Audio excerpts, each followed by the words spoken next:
Hello, and welcome to The Executive Appeal, a show that convenes the world's most powerful and successful leaders to share mentoring and career advancement advice to help you successfully transition into senior level executive positions. I'm your host, Alex Tremble, award-winning speaker, author, and leadership expert with over a decade of experience coaching and advising some of our nation's most senior level government leaders. So if you're ready to reach your goals, let's get started.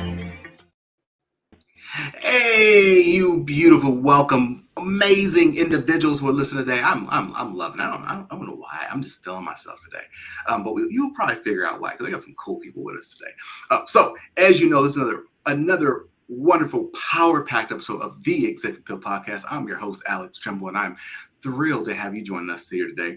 Look, this is the podcast where we go beyond the ordinary, moving past the cliches of just work hard and you'll somehow, hopefully, possibly one day, imaginary reach your goals. No, we're not doing that. We're talking about the real stuff, the real secrets to success that help you excel into and through the executive levels.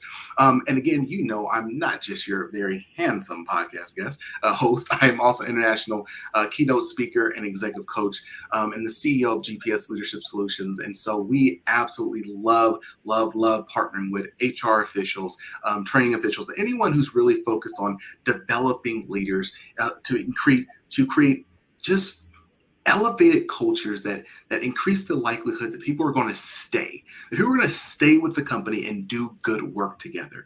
And I'm driving home that point for a very specific reason, and that's because of the first question I'm going to ask my guest today. So with no further ado, let me just say really quickly, today is a good day. See, today we have with us the always amazing Miss Danielle Deprey. She is, oh my God, she's just a phenomenal individual. She currently serves as the Senior Director for Human Resources at Mattress firm. Yes, the Mattress firm. In this role, she leads all HR and emergent talent development initiatives for the retail business segment, supporting over 6,500 employees across over 2,000 locations, which is just amazing. She's had over, just years and years of experience in HR leadership roles with certifications and SHRM certifications, UNC Talent Management Institute, University of Michigan, Rawson, University of Houston. The woman knows everything. We're going to go with that. Her professional HR journey has been marked by a remarkable blend of business acumen, leadership prowess, and relentless drive for growth. With a passion for cultivating talent and fostering positive change, Danielle's on a mission to leave both organizations and individuals in a better place than when she found them.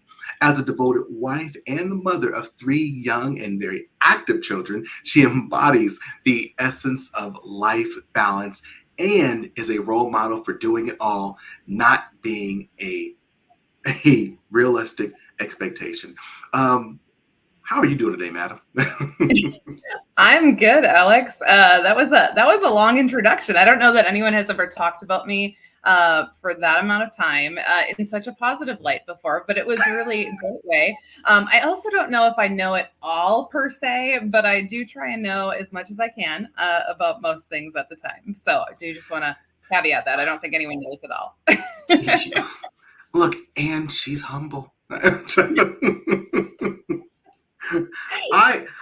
I really did position that intro very specifically because you've spent the last 12 years at Mattress firm.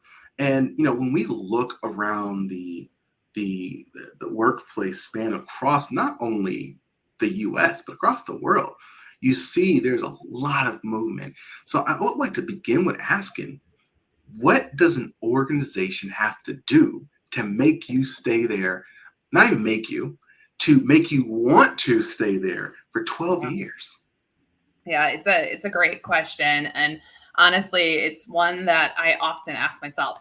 To be candid, when I joined Mattress Firm 12 years ago, I actually joined with the intent to stay for a year and really just get some managerial experience under my belt. I was a fresh employee in the growing workforce, right? I had gone to school for education, decided in my 20s that wasn't what I wanted to necessarily pursue after getting a degree in it. And then was stumbling around trying to find something and found that I really liked working with people. I really liked selling. I really liked management.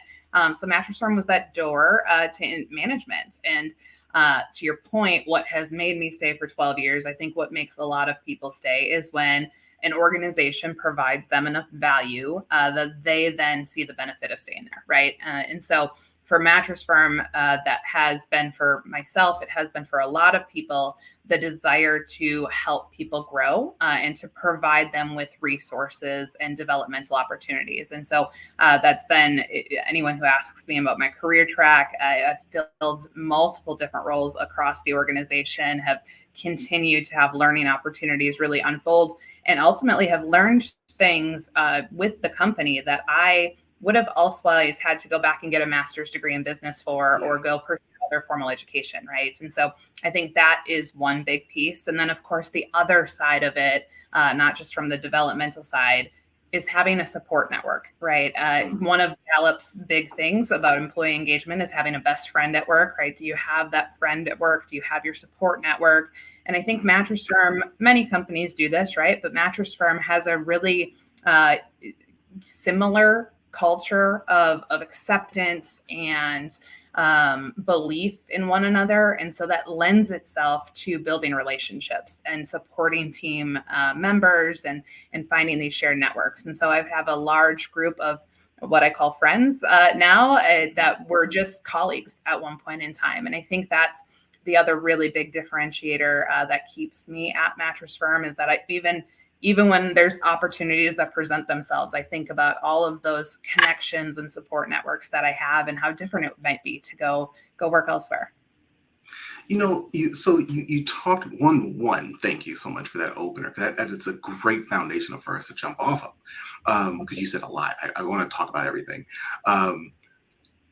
You said colleagues who became friends. As you know, we do a lot of work with a lot of senior leaders, a lot of executive leaders. And one of the things they consistently share, and again, I 100% believe this, in this role like yourself, the higher you go within an organization, the more alone you can be, because you can't share as much information. You have to be very watchful on what you say, how you say it, what's being shared with me, and what, people that may not want to actually share things with you because you are in leadership. So how do you go about building these quote unquote friendships while navigating all of those different guardrails that are in play at times, especially when you're in the HR arena? You really can't say everything. Yeah, it's a great question. And it's something that early in my career, I think I struggled a lot more with. It wasn't until I actually had a presenter, a facilitator of a course that I was going through talk about a concept called business transparency, is what she had labeled it as, right? And it was this concept, because I consider myself a very transparent person. My team will say that I'm very transparent, I'm very open. But early in my career, I had that struggle, right? Exactly what you just said but I can't share this with you. And that makes me feel like I'm lying to you and I'm being deceitful and I'm not as transparent and open.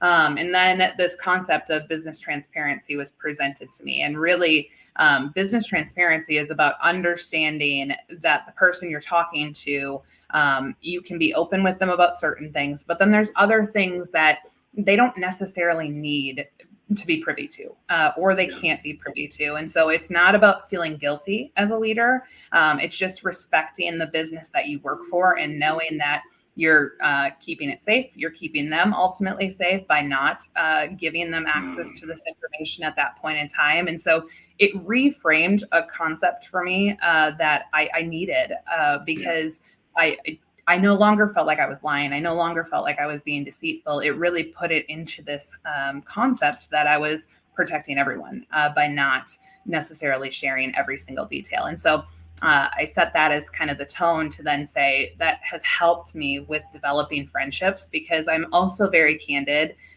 with my colleagues and with my friends ultimately, that there are going to be times that they start discussions about a specific topic, or they ask me what I know. And I may say, I don't really know a ton, and we might leave it at that. And ultimately I may know more, and they may come to find out that I do know more, but they don't hold it against me because they know that at that point in time, I just couldn't share it for their safety, for my safety, for the company's safety. And so it's this mutual understanding. And I respect that for them as well, right? There's going to be times that they don't share details with me. You mentioned the fact I'm in HR, right? There's sometimes things that they don't necessarily want to bring to my attention because I might put a hyper focus on it where they're just using me as a sounding board. So I think you find those things somewhat out along the way, but that's a really big piece of it. It's just that mutual understanding of what you can be candid about. I love, because you use that word felt. You said, I felt like I could, like I wasn't lying to people and so on and so forth. And I think that's so interesting because it shows that a lot of this stuff, like we can have the skills, but if we don't have the right mindset around it, we are not going to do, or we are going to do something just simply because of the mindset. And on top of that, you reminded me of the fact that I always encourage people to educate those people around them. I say educate is like, educate them on who you are, what you like, how you operate, how you communicate. If we can't expect people to know all those things about, we shouldn't expect people to know all those things about us. And as leaders, I think it's really good practice to educate those people around you what you can and cannot talk about. So at least they know up front, hey, look, if certain things I may or may not be able to weigh in on, hey, you realize if you share this with me, this is what I'm going to, there's actions I have to take because of my role. But again, it's letting everyone know, like, this is the playing field we're playing with. And now let's go have fun. Yeah. And I think some of us do that naturally, right? Outside of work, sometimes it's easier. You meet a new parent friend, or you meet a new friend at some team sport you play, and you set some of those boundaries automatically. Like, hey, I'm really busy because I have 3 kids at home. Or by the way, I travel for work. So just so you know, if I don't get back to you for a couple of days, it's not that I don't like you. It's just that, we do those things naturally when we start to make those friendships. But I think there are times when that crosses into the work environment that it feels uncomfortable to tell someone, like, these are my boundaries, right? Because we're supposed to be there serving, or we're supposed to be there, being that person. And I'm a firm believer, in boundaries. I think one of the other things that you mentioned, though, really resonates with me about this in my head story, right? Of what do I create as my reality? And I am an advocate for really saying, like, is this my own thought process that is hindering me? Or is this something that truly is impacting? But that also is an ongoing struggle. And I think when you are growing your career, when you're taking on more and more positions and more levels, that's often a place you get into in your head, because there's different opinions, there's different inputs. And so you have to do that activity a lot of really questioning, are these my thoughts getting in my way, or is this a reality getting in my way? Oh, you're amazing. So you brought up a concept that I really love to hear your thoughts on. You talked about how in your personal life, things can be easier, but when it gets to the workplace, for some reason, they shift a bit. In the example you said, if you just ran into someone, you naturally like, oh, I'm busy. I'm not going to hang out with that person right now because I'm busy, right? So, one of the things I talk about in my book, Relationships at Work, and what we train on in regards to the executive leadership development, or leadership in general, is the importance of prioritizing. Prioritizing your relationships, prioritizing your time, and so on and so forth. But really quickly, people say, oh, no, I can't prioritize people because that means I'm saying that person is not smart, or that person isn't good enough, or that person's more important than that person. And I always use the example, and everyone understands as soon as I use this example, I say, look, my wife and I have been together for 17 years. If I didn't prioritize time with her over the barista at Starbucks, we would not be together for 17 years.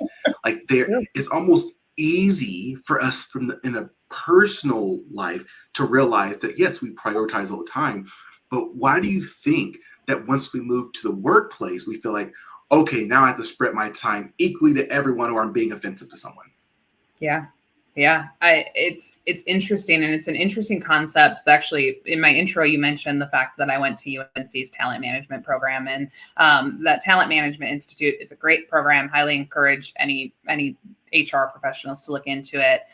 Shameless plug there for the program itself, but in that program, they talk a lot about talent management practices of really being able to prioritize who should get that investment, and then what does that mean from a deprioritization. And to your point, organizations sometimes struggle with that. People, leaders often struggle with that because it does feel like, well, I'm not treating everyone equally. And I think a lot of times you get flack as a leader that you need to treat people equally. You need to be respectful of their differences, right? But what's fair is not always equal, right? And so what that means is you may have individuals on your team, you might have individuals you work with that they don't need as frequent a touch bases. They don't have as high of a drive to get promoted at the current state of life that they're in, right? They're just steady eddies, and that's okay. We need those folks. But then for the other individuals, you have to invest more time, right? You need to give them more developmental focus, give them more mentorship conversation. And that's okay. And I think as long as you ebb and flow that, and then ultimately to your point, you understand what's the point of giving more. The wife reference, your wife reference, obviously the point was you were going to marry her. You probably were in love with her, would be my guess. The barista at Starbucks, probably not the same president, right? So well, you might love Starbucks, not the barista. So there were different end goals there. And so I think that, that's the other piece in business is it sounds somewhat cold. It's not meant to be cold. It's just meant to be easier to discern. Where do I put my time and my effort? Is what's the end goal, right? What am I trying to do with that time I'm spending with these people? And if it's to give everyone an equal sounding board, then ultimately maybe I do spend the same amount of time. But if it's about success and business results, or it's about developing your high performers, then you do have to think through where am I going to spend my time? Because you can't do it all, right? You mentioned that is, of course, one of my big things is you can't do everything, because if you try to do it all, you're going to fail at something. We're just humans, right? We're not machines. Look, again, you and I are kindred spirits. I tell people all the time, like this whole thing about, again, everyone always pushes back, and I get it. So I feel free if you push back, but I'm like, there is no such thing. Literally, there's no such thing as free time. We have no free time. Literally every minute, every hour, every second of every day is being used. Right. So that means that whether I'm walking down the street, I'm reading a book, I'm watching YouTube, whatever it is, I'm using time, which means that in order to add something to my plate, I have to remove something. So my little boy came. So if I'm going to feed him, that means I got to watch less TV. Something has to move because I can, do everything. And so again, it's this. I'm working on this new model, which I'm actually going to share with you after we get off, because it's not done yet. But the whole point of it is understanding, how do we understand the different types of relationships we have at which points in our life, and how do we prioritize our time with those different relationships? And again, always maintaining that just because I'm not spending time with this person does not mean that this person is bad. It's not mean there's nothing negative about this. It's just that at this point in my life, I need to be hanging out with Danielle because Danielle is helping me. She's there for me emotionally. She whatever it may be. Danielle and I need this relationship right now, Yeah. No, I think it's so relevant and it's so valid. I actually have had multiple different individuals speak to that similar concept, right? Of, at this point in time. And I think my favorite description of it was seasons, right? It's the season of my life that I'm in, or it's the season of my career. And then ultimately knowing that seasons change, right? We all know that spring turns into summer turns into fall turns into winter. Depending on where you live, you might have a few less of those transitions. But they change, they transition, and they transform. And I think as a leader, as a person, it's the best concept to really latch onto is that I'm in the season of life where I mentioned it already. I have 3 young children, and it's something that I always have to remind myself that because I'm in that season of life, it means that I prioritize bike riding, and I prioritize going to baseball games, and I prioritize getting my daughter to swim lessons. And so that means that I have to deprioritize things like going out and socializing with my friends on certain days. Or to your point of free time, it's that definition of what is free time even sometimes, right? So some people might look at free time as going for a walk, right? That's my free time during the day. But I agree with you to a certain point that free time technically isn't really a thing, right? It's just your definition of what free time looks like. But from a prioritization standpoint, I have very limited free time in my life, and that's okay because that's the season I'm in, right? I'm growing my career. I'm investing in my professional life. I'm also balancing though being a wife and investing in my marriage, and then of course being a mom and investing in raising those 3 children to be as successful and happy as they can be. My friend made a comment the other day. I really loved it. He said we were having this conversation about this whole model I'm working on. He said, Alex, when we were younger, time was abundant and money was scarce. But now where we are today in life, money is more abundant and time is scarce. And so where we used to just kind of do random things all the time, just go out here, we're not doing that anymore. Like we are very intentional with how and where we spend our time. Like I said, I got a wife, I got a kid, I have a business I run, like all these things that have to get done and that require my time and energy, right? And so we do, I think, if you said those seasons, understanding what is important for right now, and that can always shift.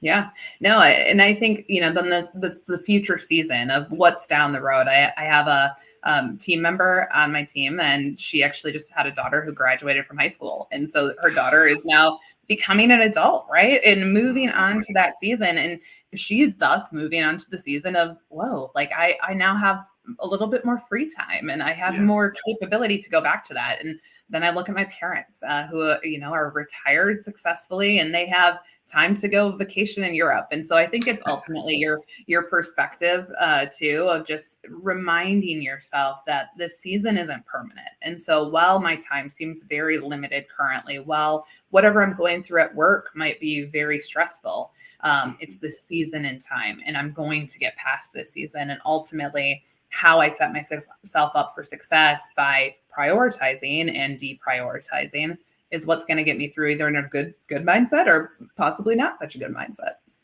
Shoots, that circles us always back to the mindset, right? Because the same thing is happening.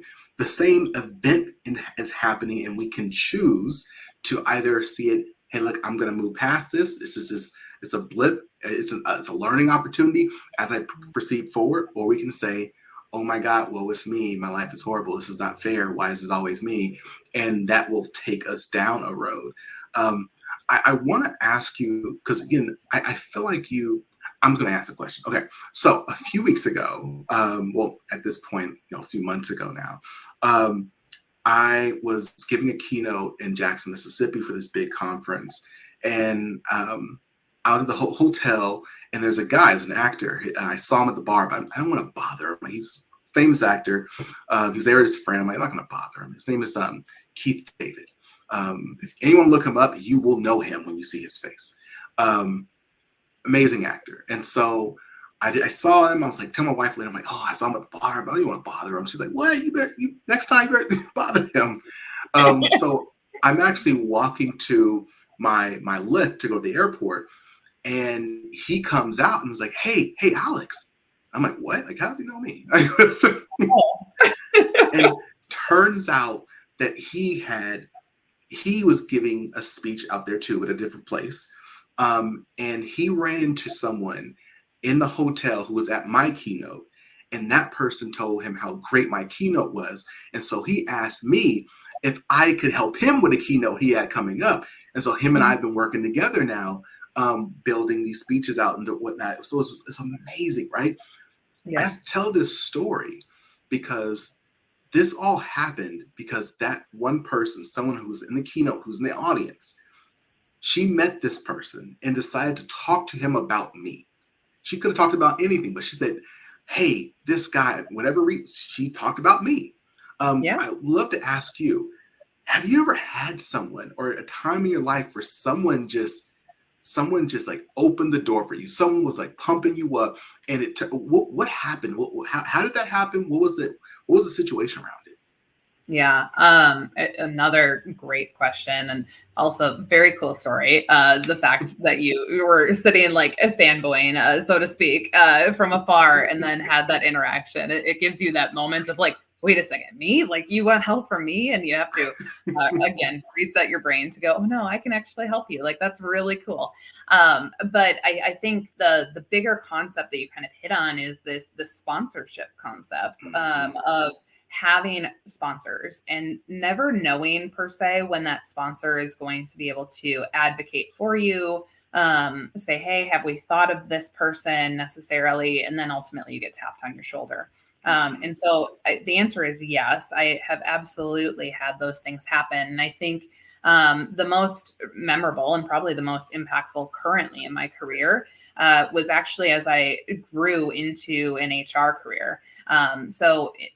When I started out at Mattress Firm, what I didn't mention is I started out on our sales floors. I was selling mattresses. I grew through our internal leadership development programs into sales management and sales leadership.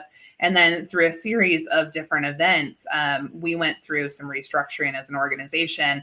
And I was put into a role. We restructured. I was called and put into a role called Director of Talent Planning. And at that point in time, I didn't even know what this role was, right? I remember still being like, wait, the director of what? Like, what is that? And people were like, well, it's going to be somewhat this, but we didn't really know. And so we figured it out as we went. And what I found out as I dove in and really learned more was it was an HR role, right? And so along my path, I had cross points with different HR professionals and different individuals. And when they were restructuring and reorganizing, someone in that room said, hey, Danielle currently is in this leadership development role. Have we thought about her for this talent planning role that we're restructuring? And it was really about talent identification, leadership development, succession planning. And that kicked open the door to my HR career. It's where I got certified in SHRM. It's when I started going back to school. And then through a series of different events, the relationships that I met or made during that role time was what propelled me into my current HR role. And so our previous VP of HR came during COVID, came and knocked on my virtual door and said, hey, I know that you really liked this talent planning role that you were in a couple of years ago. Have you thought about truly moving into the HR business partner segment? And so again, she was that advocate. She was that sponsor. And I remember when she called me, I was like, I'm not an HR business partner. I don't do employee relations. Like I don't do any of that stuff. And she was like, no, you can do it, right? You can absolutely step into this. And so again, that sponsor in that room. And I think, as I've continued to grow, you always have those moments where you come across people and they're like, oh yeah, you didn't know, but this one time in this one room, I mentioned that you should do this. And that's why you were involved in the project. And so I think I've had probably a million more of those incidents where those things have happened. And I think we ultimately all do. But sometimes we describe them. I think those are the moments that we often describe as like, I don't know what happened. It just kind of fell together. And I'm a firm believer that most of the time it just doesn't fall together. There's something that you did or something that you said or someone that you met that has helped to create that connection. And so, I think that that's the big piece that sometimes we undervalue.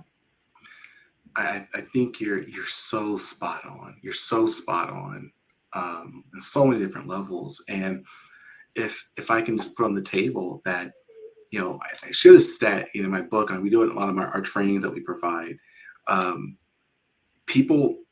Way too many people believe that their resume is going to get them the job, the opportunity. And again, not saying it doesn't matter, but study after study after study has found that 80% of opportunities are given via relationships. Someone saying, hey, and it's not even someone like, again, I'm be very careful when I say this.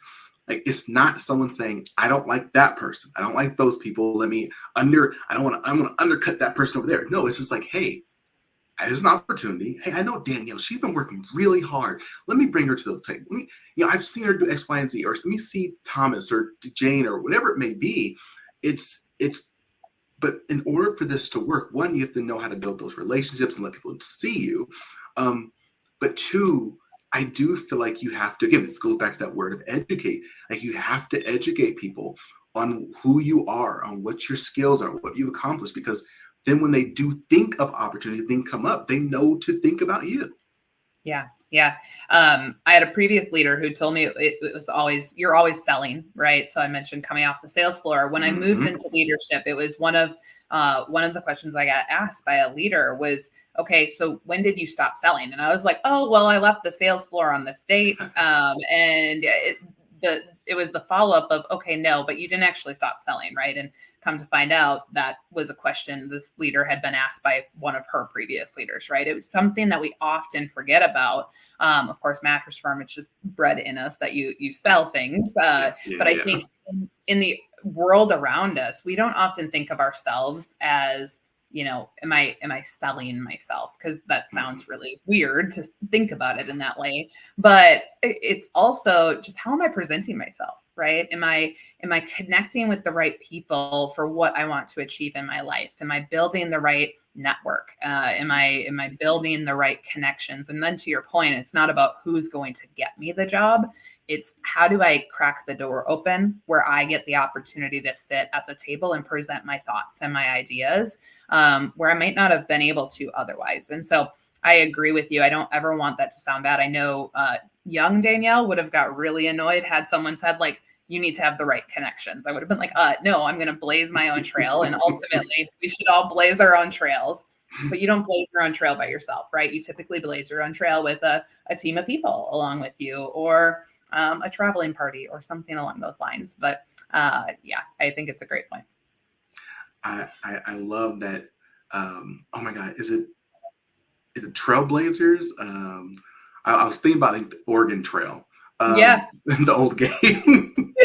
And I'm glad that's where your brain was going, because that's where mine was going as well, and then you die of dysentery if you go the wrong path. And, like all of those things, which may date me a little bit, but they are rebooting Oregon Trail. So I hope they don't, because I will likely play that game. The point in saying that, though, is that you couldn't do it, even on the game, you couldn't do it by yourself. You gotta have others around you. And I always, again, I talk about it in my book, Relationships That Work. There was this really cool guy. So I interviewed all these executives, very successful executives, on how they were able to navigate their relationships to get to where they are. And this one group, this one dude, he served as a special advisor for the director of a particular bureau, government bureau.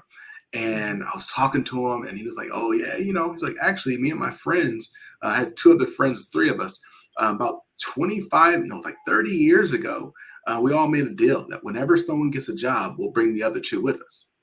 And so that's how they navigated their entire careers.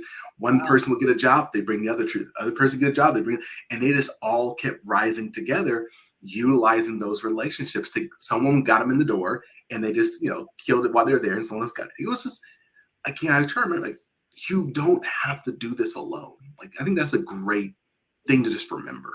Yeah, it is. And I think, to your point, you can't do it alone, because you aren't the expert in all of the things, and you never will be. And that's okay, right? And your brain probably doesn't work in the ways that everyone else's brain does. And so you think through how different people are, and how different teams are that you're going to have to lead. And the broader that support network is, if you've got someone that's super analytical, or you have someone that's super emotional and, very fired up and passionate, and then you come across those people in your career, you can figure out how to speak to them.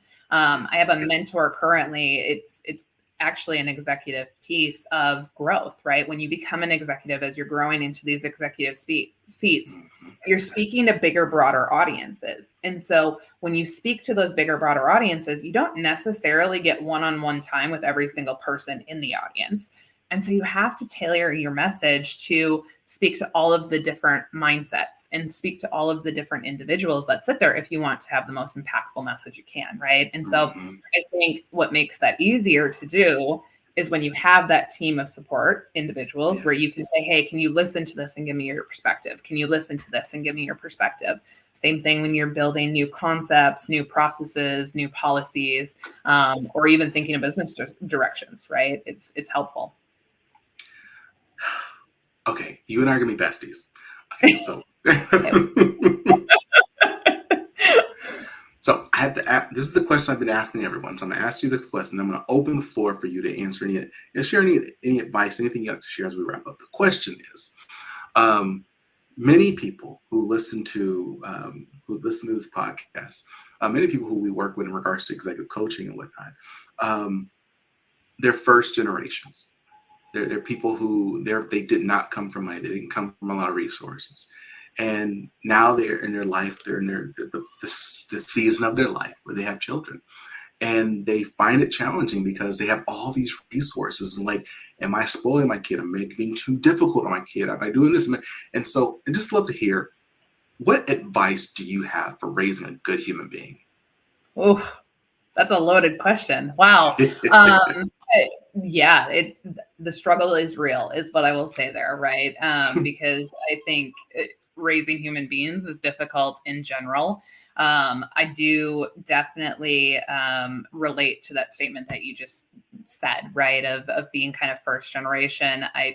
My parents were wonderful individuals, but I grew up in a very traditional style household. My dad was the breadwinner when I was young. He was a teacher, though not super luxury job and not super prestigious, but really impactful. And so he taught. My mom worked part-time when I was growing up. She went back and got her college degree actually when I was in high school, which was awe-inspiring on its own. But to your point, as a child, I was afforded enough luxuries, but it wasn't this question of, do I get that $200 thing, or do I get this $500 thing, or whatever it might be.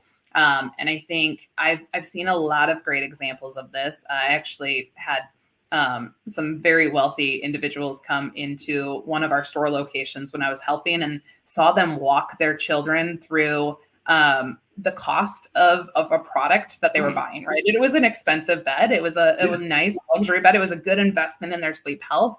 But the child was like, oh, why don't I get one of those? And so they walked their young daughter through, well, how much is hourly wage? How many hours would you have to work to earn that, right? And so it was just this great example of, well, they could afford the product and they had secured financial stability for themselves, understanding at that level that, hey, this is our income, our wealth, our financial stability, and you're a young person. So once that's gone, right, what does that look like? And so I think from my seat, that's still one of the things that we really try with all three of our children, is to provide them really the perspective, so to speak, and then walking them through when you've been blessed and you've been able to secure that financial stability, how do you help others around you, right? And how do you give back to your community? Because it's not just about, getting it all and taking it all with you. From our seat, it's about how do you continue to be a good human being as well, and make sure that you're seeing where you can assist when you have the ability to. But I think a big piece is the boundaries. It's the understanding that just because we can doesn't mean we will, per se, as well. And that teaches them the discipline of, just because I can doesn't mean I will. And so whether that's their $500 savings account of, just because I can go buy that, Xbox doesn't mean I will. Right. And so that's a big piece for us. And then, I could continue to ramble on just how I think you can make great children that turn into hopefully great adults. But I also would say, I don't know, because they're still children.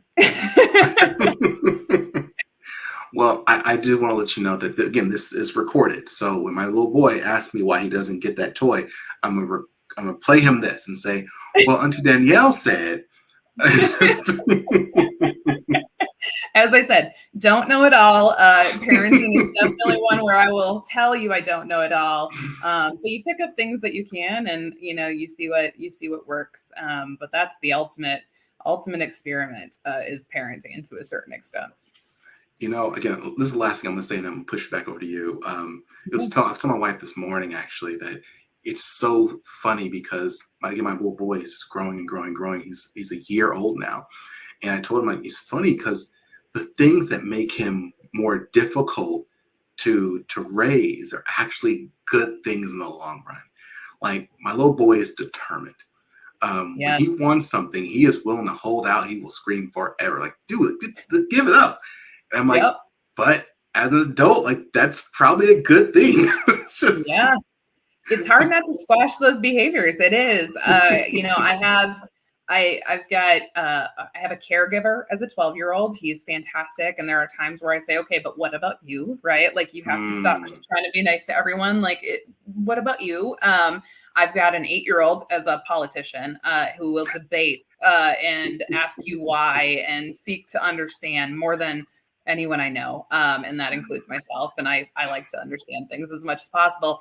And then I have a very, very determined, very resilient 3-year-old daughter. And so, Alex, I understand 100% what you're saying of those behaviors that when I see them in a 3-year-old's body, I'm like, ooh, girl, like, this is not going to happen today. But then I think about them in an adult's body. I'm like, gosh, good for you. Like, that is great resilience and determination and drive that will take you places in life, but it's really hard. It's really hard.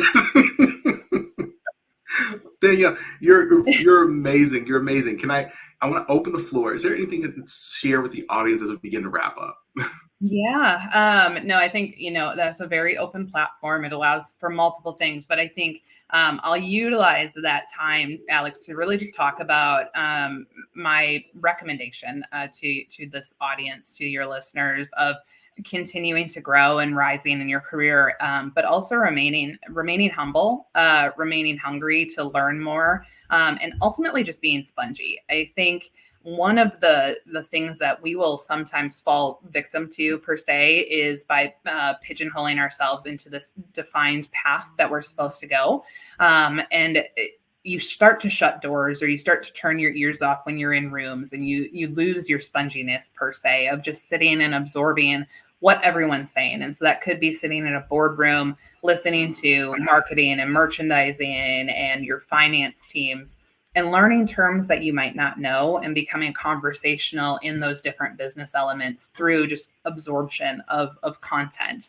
And sometimes I think we forget to do that. And so we start saying, like, I'm the HR person. I'm only going to listen to the people things. I'm only going to listen to the things that impact employee engagement. And then we become short-sighted on, why are we doing the things that we're doing? Well, we're doing the things we're doing for the overall business. And so there's so many different connection points to those pieces. And so I think that's probably what I would just recommend to this audience, is make sure that you're remaining spongy. Of course, be very skilled and disciplined in the thing that you're doing today, but also keep your paths open, keep your minds open to where else the future could take you. Because I think if there's one thing that I still hold on to from when I went to school to be a teacher, it's that the world that we live in today is not the world that we'll live in 10 years from now.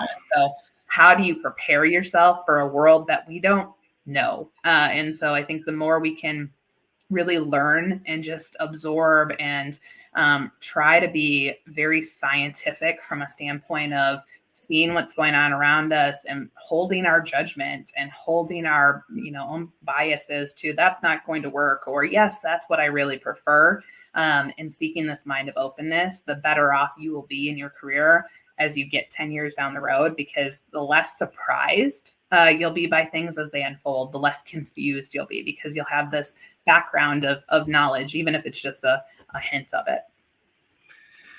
Look, everyone, I told y'all I was excited. I told you, I said, look, we're having a phenomenal speaker on today. I told you how exciting this is going to be. And did she not blow your socks off?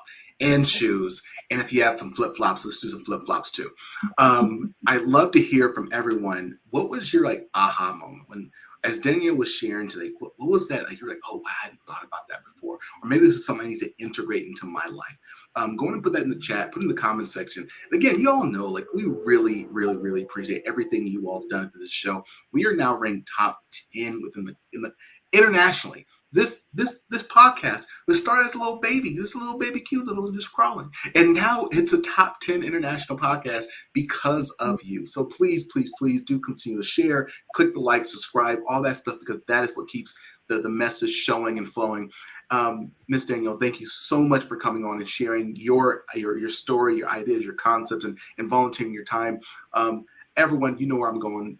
If you found something of value, don't keep it to yourself. Don't just look back, reach back, bring someone else to the table. More importantly, bring this to them. Click that share, click the like. As always, encourage everyone to stay strong, stay positive, and definitely stay moving. See ya.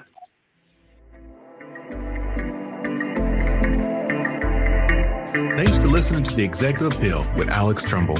I invite you to follow The Executive Appeal wherever you listen to podcasts. Follow me, your host, Alex Tremble, across all socials or via email for exclusive webinars, courses, and speaking engagements on continued topics of executive leadership. So until next time, stay strong, stay positive, and definitely stay moving.